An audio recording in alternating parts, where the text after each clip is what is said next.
Meu carro quebrou no meio de uma estrada deserta. Chamei um mecânico e me surpreendi quando quem apareceu foi meu ex-namorado. Após consertar o carro do meu marido, ele sussurrou no meu ouvido: "Não entre nesse carro." "Ricardo, o que está acontecendo?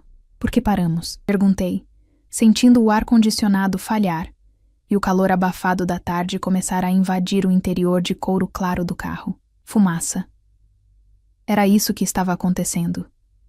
Uma fumaça branca e densa começou a sair pelas laterais do capô do carro de luxo, que Ricardo tanto amava.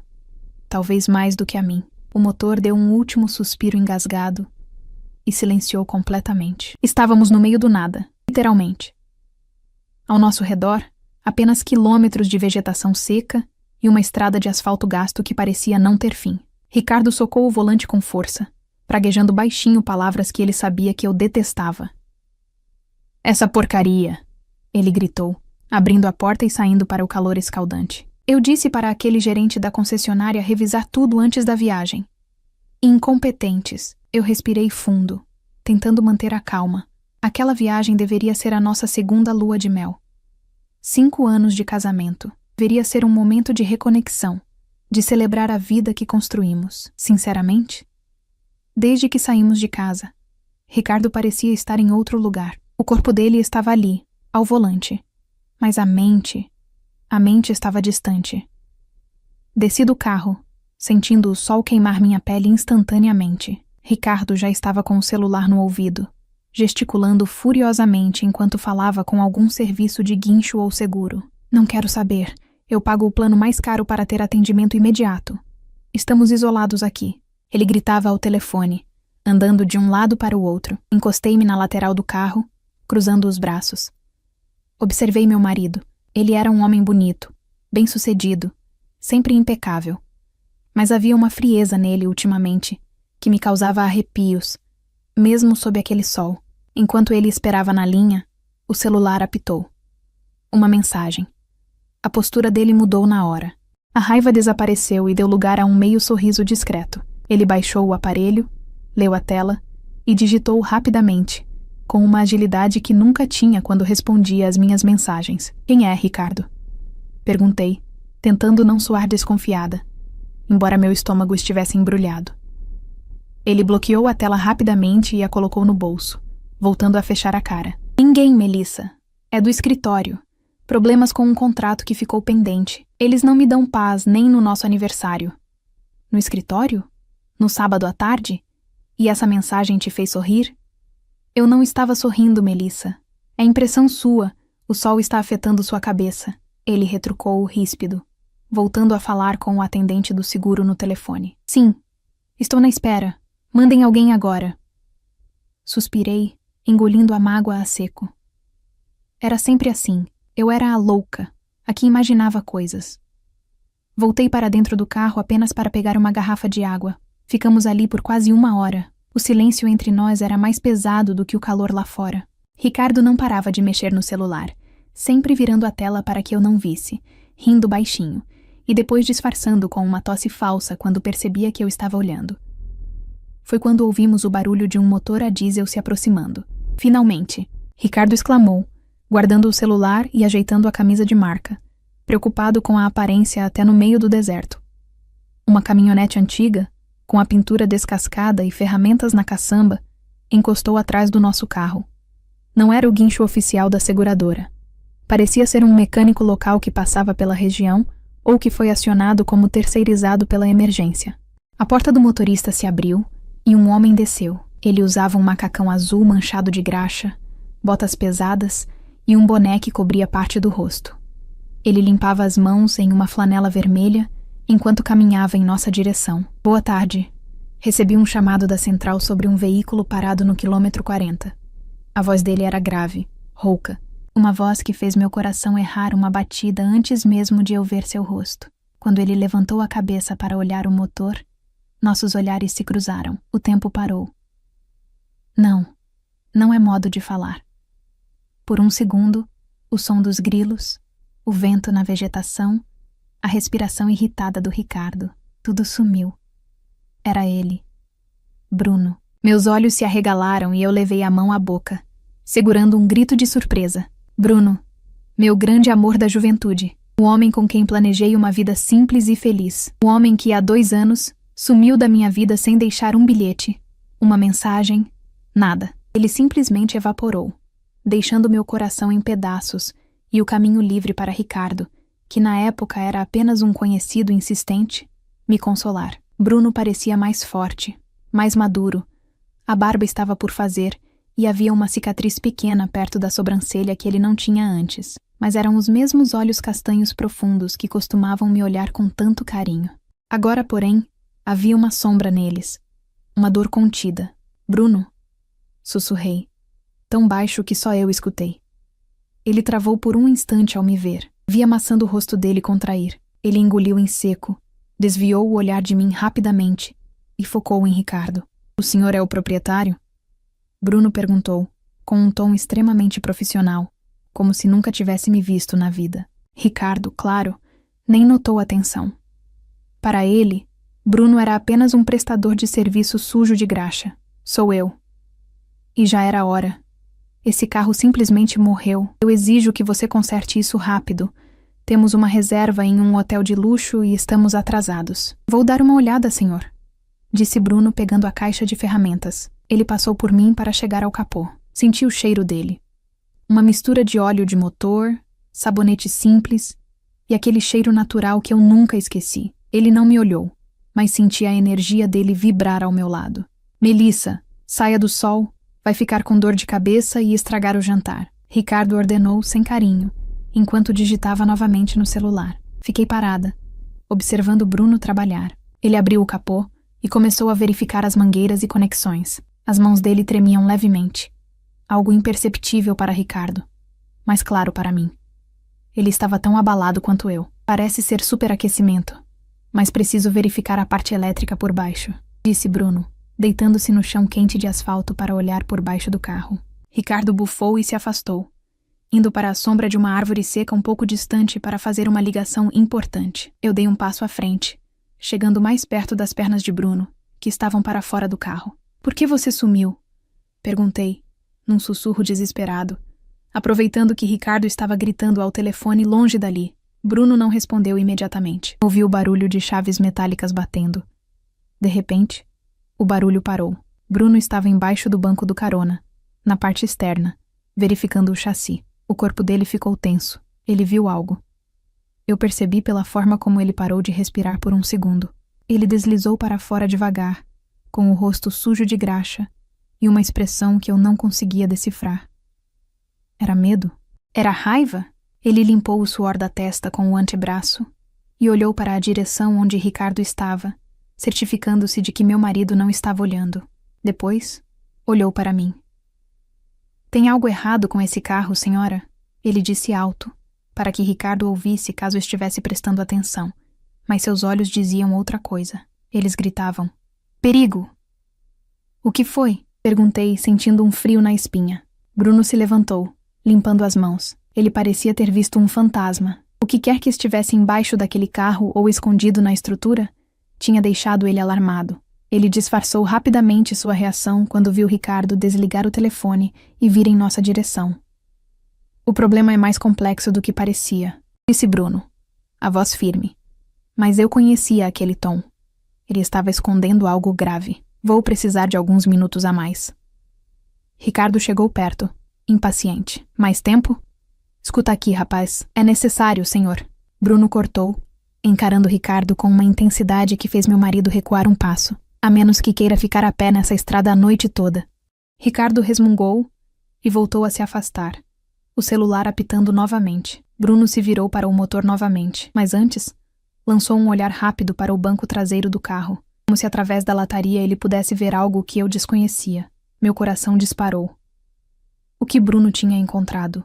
E por que eu sentia que aquela viagem de comemoração estava prestes a se transformar em um pesadelo? O sol continuava impiedoso, mas o frio que eu sentia por dentro era pior. Ver Bruno ali, com as mãos sujas de graxa e aquele olhar preocupado, despertou em mim uma tempestade de sentimentos que eu lutei 2 anos para enterrar. Bruno limpou as mãos na flanela novamente e caminhou em direção a Ricardo, que estava encostado numa árvore seca a alguns metros, rindo para a tela do celular. Senhor? Chamou Bruno com a voz firme. Preciso que o senhor venha ver uma coisa. O problema no motor pode ter afetado a parte elétrica traseira. É importante. Ricardo nem levantou a cabeça. Fez um gesto de descaso com a mão livre, como se estivesse espantando uma mosca. Resolva, rapaz. Eu te pago para consertar, não para me dar aulas de mecânica. Se precisa trocar algo, troque. Fale com a minha esposa. Ela entende mais dessas coisas triviais do que eu. Estou resolvendo um problema de milhões aqui. A arrogância de Ricardo era palpável. Bruno travou o maxilar, segurando uma resposta atravessada, e voltou para perto do carro. Ele olhou para mim e, pela primeira vez, vi a mágoa misturada com a preocupação em seus olhos. Ele não mudou nada, não é? Bruno murmurou, baixo o suficiente para que apenas eu ouvisse. Aproveitei a oportunidade. Ricardo estava longe o bastante, distraído com sua reunião digital. Dei um passo à frente, fingindo observar o motor. Bruno, por favor, me diz a verdade. Minha voz tremeu. Por que você foi embora daquele jeito? Sem uma carta, sem uma ligação? Nós íamos nos casar. Você simplesmente desapareceu e me deixou plantada, achando que eu não significava nada para você. Bruno parou de mexer nas ferramentas. Ele olhou para os lados, checando a posição de Ricardo, e depois fixou os olhos nos meus. Via dor ali. Muita dor. Você acha que eu quis ir embora, Melissa? Ele sussurrou, a voz rouca de emoção. Acha que eu deixaria a mulher da minha vida para trás se tivesse escolha? Então o que aconteceu? Insisti, sentindo as lágrimas queimarem meus olhos. Eu fui ameaçado, Mel. Ele se inclinou sobre o motor, fingindo apertar um parafuso para que ninguém desconfiasse da nossa conversa. 2 dias antes de eu sumir, fui cercado saindo da oficina. Eram homens perigosos. Disseram que se eu não sumisse da cidade e da sua vida, algo terrível aconteceria com você e com a minha mãe. Eles sabiam onde a gente morava, sabiam sua rotina. Eu não podia arriscar a sua vida. Meu mundo girou. Ameaçado? Por quem faria isso, Bruno? Nós não tínhamos inimigos. Gente poderosa. Gente com dinheiro, ele respondeu, lançando um olhar rápido e cortante na direção de Ricardo. Antes que eu pudesse processar aquela informação, Bruno mudou de assunto bruscamente. Preciso abrir o porta-malas. O módulo de controle fica lá atrás. Tenho uma suspeita e preciso confirmar. Ele caminhou até a traseira do carro. Eu o segui, ainda atordoada com a revelação. Bruno abriu o porta-malas, que estava cheio com as malas de grife do Ricardo, e apenas uma bolsa pequena minha. Ele começou a afastar o carpete do fundo, onde deveria ficar o estepe, mas não havia estepe ali. O que você está fazendo? Perguntei. Quando olhei por baixo do carro, vi que o assoalho estava modificado. Tem um compartimento falso aqui. Ele sussurrou, usando uma chave de fenda para forçar uma placa de metal que parecia solta. Com um estalo, a placa se soltou. Meu coração parou. Lá dentro, escondida no fundo falso do carro do meu marido, havia uma maleta preta de couro. Bruno olhou para mim pedindo permissão silenciosa e abriu o zíper. Eu levei a mão à boca para abafar um grito. A maleta estava recheada de maços de dinheiro vivo, notas de alto valor, dólares e euros. Mas não era só isso. Havia passaportes. Peguei um deles com as mãos trêmulas. A foto era do Ricardo, mas o nome era outro. Roberto Valente. Havia outro passaporte com outro nome falso. E, por fim, passagens aéreas. Passagens só de ida, Melissa. Bruno disse, pegando os bilhetes e lendo rapidamente. Para as Ilhas Cayman. O voo é hoje à noite, saindo da capital. Não pode ser. Murmurei, sentindo minhas pernas fraquejarem. Ele disse que era uma viagem de comemoração. Nossas bodas. Tem passagem para você? Bruno perguntou, revirando a maleta. Não tinha. Havia apenas uma passagem. Primeira classe. Apenas para Ricardo. Ou melhor, para o homem que usava aquele passaporte falso. Nesse momento, o toque do celular de Ricardo soou alto no silêncio da estrada, fazendo nós dois pularmos. Bruno fechou a maleta rapidamente e recolocou o carpete no lugar, escondendo tudo.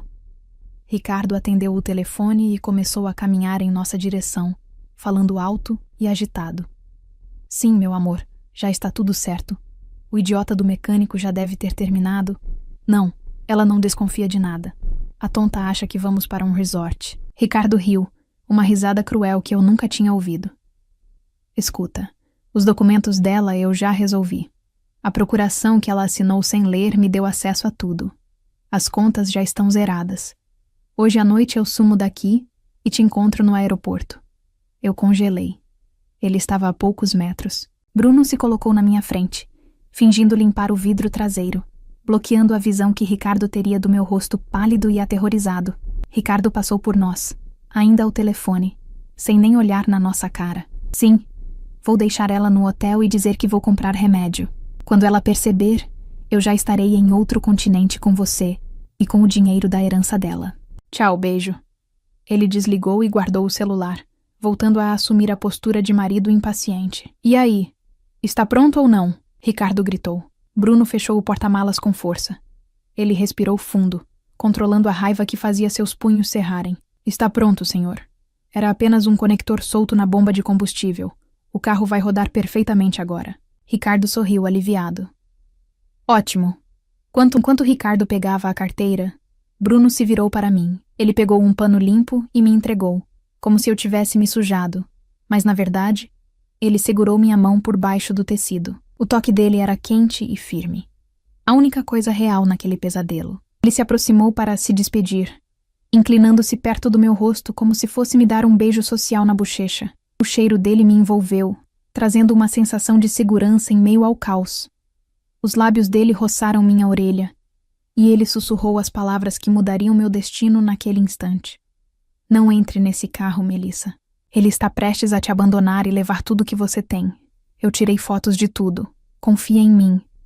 Bruno se afastou, olhando nos meus olhos com uma intensidade que dizia: eu estou aqui por você. Dessa vez eu não vou fugir. Ricardo buzinou. Vamos, Melissa. Entra logo. Estamos atrasados. Olhei para o carro de luxo, que agora parecia uma armadilha mortal. Olhei para o meu marido, que na verdade era um ladrão e um traidor. E olhei para Bruno, parado ao lado da sua caminhonete velha. Meu único aliado. Eu precisava tomar uma decisão rápida. Entrar no carro e ser abandonada sem nada. Ou agir agora. Coloquei a mão na barriga e fiz uma careta de dor. O jogo tinha começado. Ricardo buzinou novamente, batendo as mãos no volante com impaciência. Foi o sinal que eu precisava. Dobrei meu corpo para frente, soltei um gemido alto e levei as mãos ao estômago. Ai! Meu Deus! Gritei fazendo uma careta de dor que, honestamente, não foi difícil de fingir, considerando o nó que estava no meu estômago. O que foi agora, Melissa? Ricardo perguntou irritado, saindo do carro pela metade. É uma cólica. Uma dor terrível. Acho que a comida da estrada me fez mal. Ricardo, eu não consigo respirar direito, está doendo muito. Dramatizei, apoiando-me na lataria quente do carro. Ricardo bufou, passando a mão pelos cabelos perfeitamente penteados. Eu via a engrenagem da mente dele girando. Ele tinha um voo para pegar, uma amante para encontrar e uma fuga para executar. Eu, ali doente, era um obstáculo, mas também era a desculpa perfeita para se livrar de mim sem levantar suspeitas. Entra no carro. Vou te levar no posto de saúde da próxima cidade. É no caminho, disse ele, ríspido, sem nem me ajudar a caminhar. Entrei no carro. A viagem de 20 minutos até a pequena cidade vizinha foi silenciosa. Eu gemia de vez em quando para manter o teatro, enquanto observava Ricardo checar o relógio a cada 30 segundos. Ele estava ansioso. Assim que paramos na frente de uma pequena clínica particular de urgência, Ricardo mal esperou eu tirar o cinto. Vai lá, faz a ficha. Eu preciso ir até o hotel fazer o check-in e deixar as malas. Eles são rigorosos com o horário. Vou deixar você aqui sendo atendida e volto para te buscar assim que estiver medicada.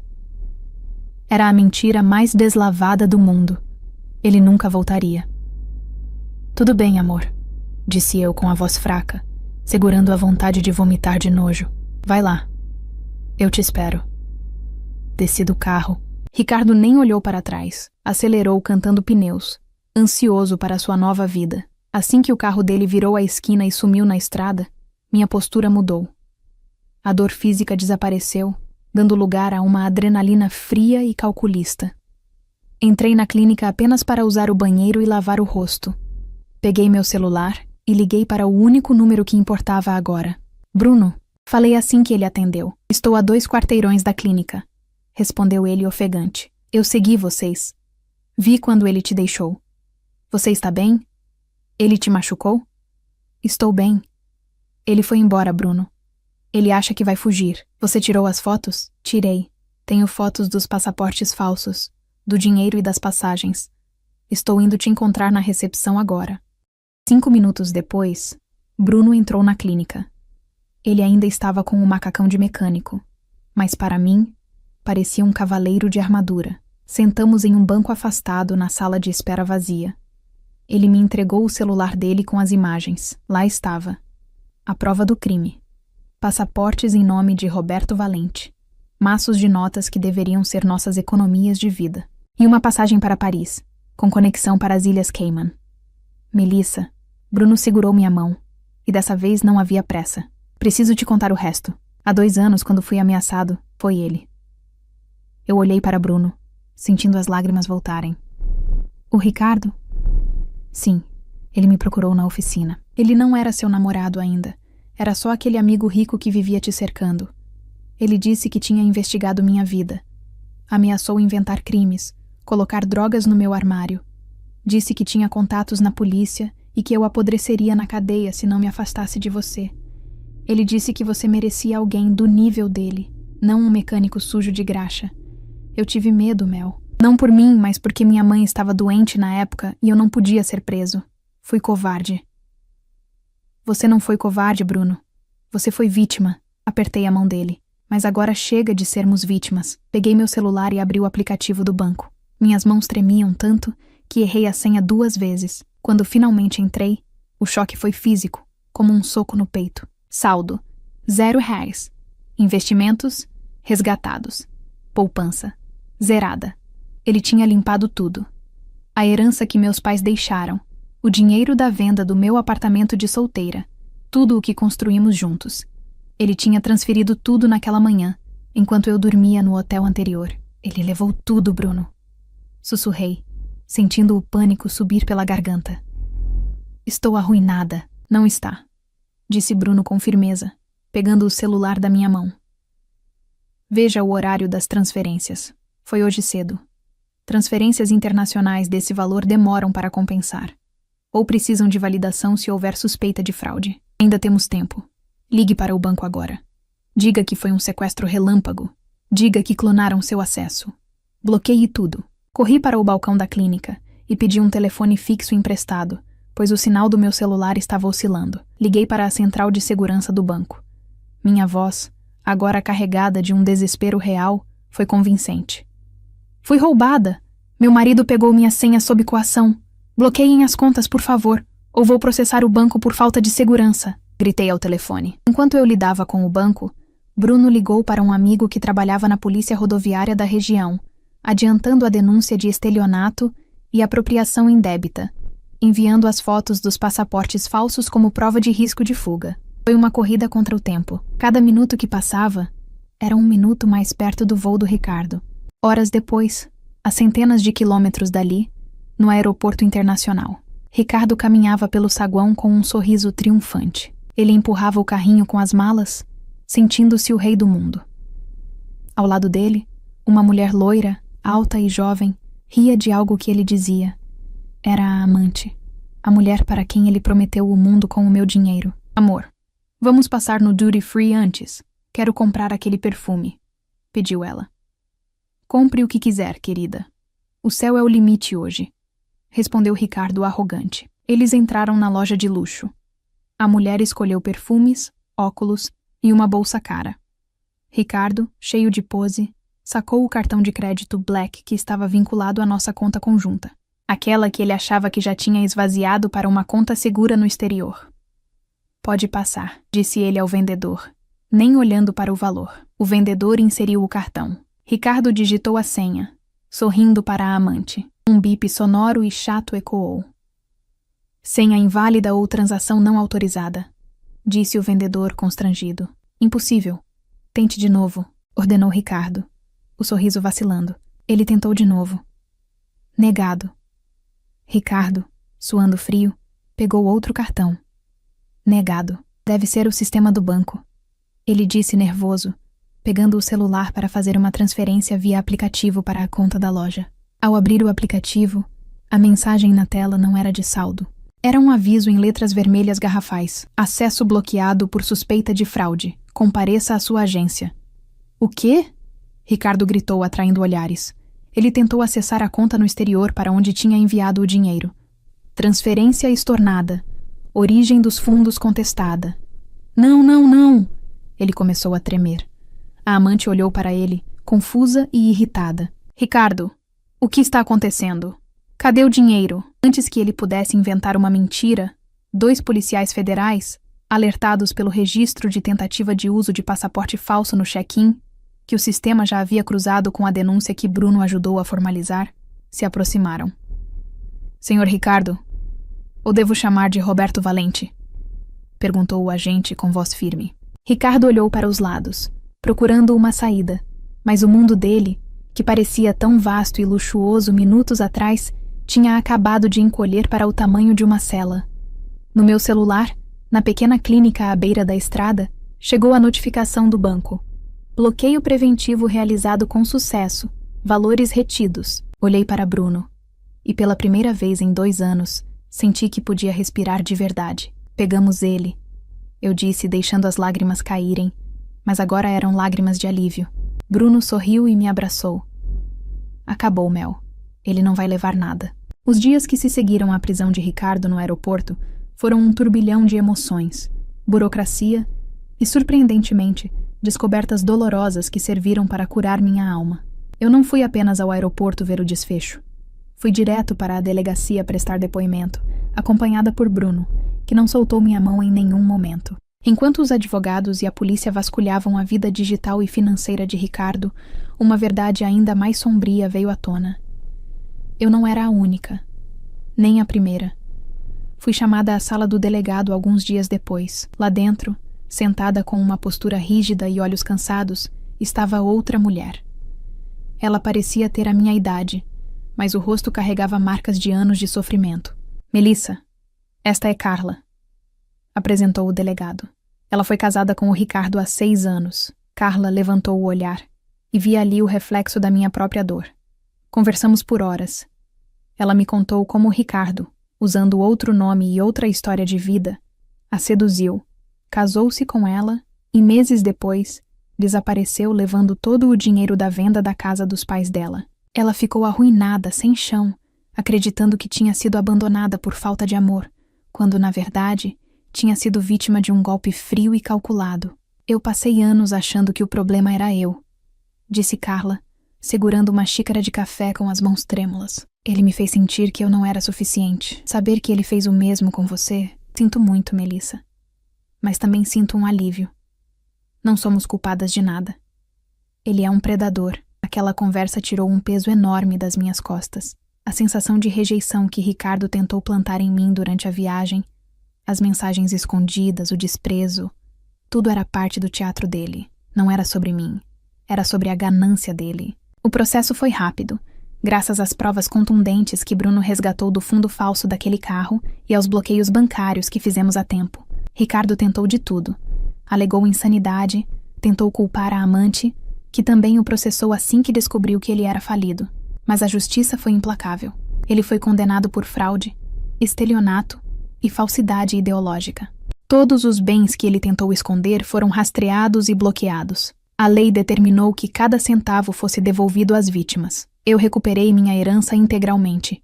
E, em um ato de justiça divina, parte dos bens que ele ainda tinha em nome de Laranjas foi liquidada para ressarcir Carla, que finalmente pôde recomeçar a vida com dignidade. Consegui a anulação do meu casamento em tempo recorde. Para a lei, aquela união baseada em mentiras nunca existiu de verdade. E para o meu coração, ela já tinha acabado no momento em que vi aquele carro quebrar na estrada. Mas o verdadeiro recomeço não foi financeiro. Foi emocional. Semanas depois de toda a poeira baixar, eu estava na oficina de Bruno. Ele estava consertando um trator antigo, concentrado, com aquela mesma expressão séria que eu amava. Fiquei observando-o da porta por alguns minutos. Aquele homem simples, que não precisava de ternos caros, ou carros de luxo para ser alguém de valor, tinha me salvado de todas as formas possíveis. Bruno? Chamei. Ele se virou, limpando as mãos no macacão, e sorriu. Aquele sorriso genuíno que iluminava o ambiente. Oi, Mel. Notícias do advogado? Tudo resolvido. Sou uma mulher livre e com meu nome limpo novamente. Respondi, entrando na oficina. Mas não vim falar de advogados. Vim falar de nós. Bruno baixou o olhar, ficando sério de repente. Mel, sobre o que eu disse na estrada, sobre eu ter ido embora há 2 anos. Eu preciso que você saiba que eu nunca deixei de pensar em você. Nem por um dia. Eu trabalhava dia e noite tentando juntar dinheiro, pensando que talvez um dia eu pudesse voltar e te proteger de longe. Mas eu fui fraco. Eu devia ter enfrentado ele. Eu devia ter lutado por você na época. Me aproximei e coloquei as mãos no rosto dele, sentindo a barba por fazer roçar na minha pele. Você não foi fraco, Bruno. Você tentou proteger sua mãe e a mim. Aquele homem era perigoso e manipulador. Mas o destino... o destino é curioso. Ele precisou quebrar meu carro no meio do nada, sob um sol de 40 graus, só para colocar você na minha frente de novo. Eu nunca mais vou sair do seu lado, Melissa. Nunca mais. Ele disse com a voz embargada. Eu te amo. Sempre amei. Eu também te amo, Bruno. E não quero perder mais nenhum segundo. Beijá-lo ali, com cheiro de óleo e graxa ao redor, foi melhor do que qualquer jantar romântico em Paris que Ricardo tivesse prometido falsamente. Era real. Era sólido. 1 ano se passou. O sol estava se pondo, tingindo o céu de laranja e roxo, exatamente como naquela tarde fatídica. Mas agora, o cenário era diferente. Não havia um carro quebrado soltando fumaça, nem gritos de raiva, nem medo. Havia flores, muitas flores do campo decorando um arco de madeira simples montado à beira daquela mesma estrada deserta. Optamos por fazer nossa cerimônia ali. Alguns acharam loucura casar no lugar onde fui traída e quase perdi tudo. Mas para mim e para Bruno, fazia todo o sentido. Foi ali que a mentira acabou e a verdade recomeçou. Foi naquele quilômetro esquecido de asfalto que a vida me deu uma segunda chance. A cerimônia foi simples. Apenas nossos familiares mais próximos, a mãe de Bruno, agora recuperada e radiante na primeira fila, e Carla, que se tornou uma das minhas melhores amigas. Eu usava um vestido leve, branco, e meus pés estavam descalços na terra morna. Bruno estava lindo com uma camisa de linho e calça bege, os olhos brilhando de lágrimas. Quando o juiz de paz perguntou se aceitávamos um ao outro, um vento suave soprou, balançando as fitas da decoração. Eu aceito, disse Bruno, segurando minhas mãos com firmeza. Aceito ser seu parceiro, seu amigo e seu amor, na estrada boa e na estrada ruim. Eu aceito, respondi, sentindo meu coração transbordar de uma paz que eu não sentia há anos. Não houve necessidade de votos complexos ou festas milionárias. A maior riqueza estava ali. A lealdade. Enquanto os convidados jogavam pétalas de rosas sobre nós, olhei para o horizonte daquela estrada infinita. Um dia, ela foi o cenário do meu maior desespero. Hoje, ela era o caminho para o meu futuro. Ricardo estava pagando pelo que fez, sozinho e esquecido em uma cela fria. Eu estava livre, amada e inteira. Entramos na caminhonete velha de Bruno, que agora estava decorada com uma placa de recém-casados, pintada à mão. Ele ligou o motor, aquele barulho familiar e seguro, e segurou minha mão sobre o câmbio. Pronta para a viagem, senhora Melissa? Ele perguntou sorrindo. Pronta, meu amor. Contanto que seja com você, qualquer caminho serve. E assim, deixamos o passado para trás na poeira da estrada, dirigindo em direção a um pôr do sol que, dessa vez, prometia apenas dias felizes.